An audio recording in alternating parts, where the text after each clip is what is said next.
టాలీవుడ్లో intellectual, intelligent, class ఇలాంటి కొన్ని పేర్లు పెడితే ప్రతిదానికి మీరు సెట్ అయిపోతారు, సింక్ అవుతారు యాక్చువల్గా.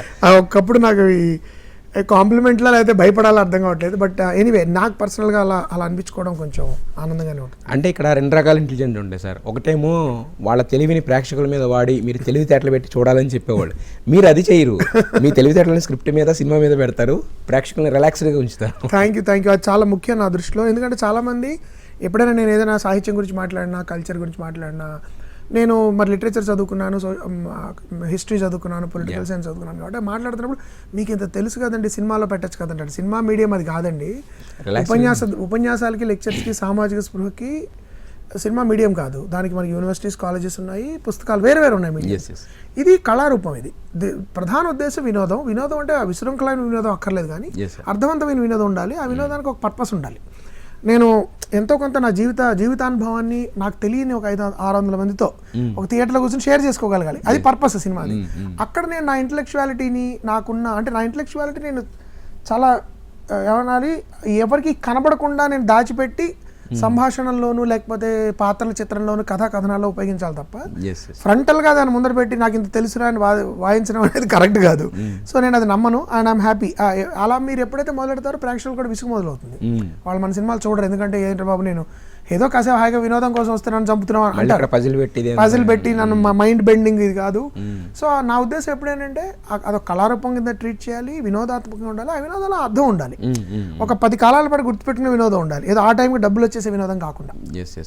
అయితే యాక్చువల్గా ఇలాంటి అంటే మీకంటూ ఒక పందా ఉంది కదా, బట్ దీంట్లో కమర్షియల్గా మనం ఇండస్ట్రీలో త్వరగా సెటిల్ అవ్వడానికి కానీ వీటికి కానీ కొంచెం టైం పట్టే దారి కదా సార్? పడుతుందండి. ఇప్పుడు నాకు ఆశ ఇప్పుడు 20 ఏళ్ళు నేనైంది ఇక్కడికి వచ్చి, నాకు 20 ఇయర్స్ అయింది. ఎటువంటి బ్యాకింగ్ కానీ నాకు సినిమా ఇండస్ట్రీలో స్టార్ట్ అయినప్పుడు ఎవరు లేరు.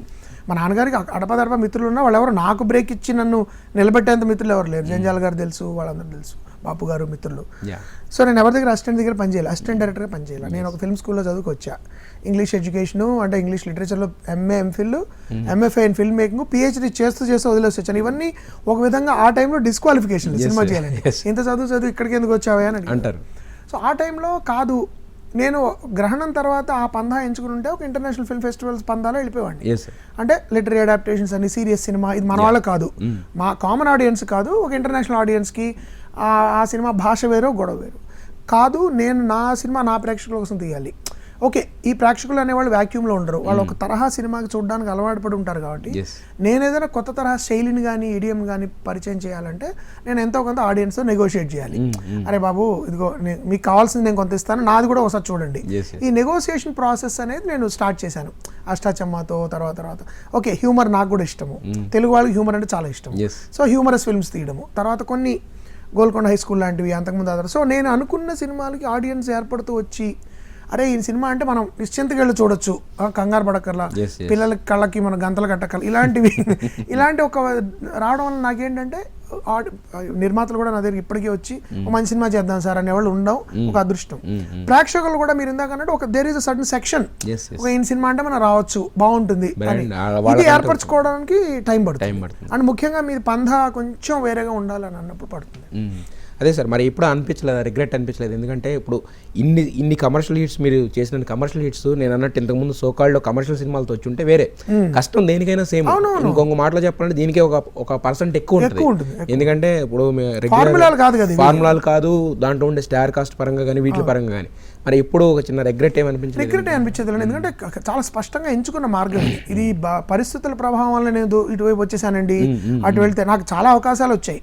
అంటే ఇప్పుడు జెంటిల్మన్ లాంటి పెద్ద హిట్ నా కెరియర్లోనే చాలా మంది తెలీదు, నా కెరియర్లో పెద్ద హిట్ జెంటిల్మెన్. అవును, అష్టాచమ్మ పెద్ద హిట్టే, కానీ దానికంటే పెద్ద హిట్.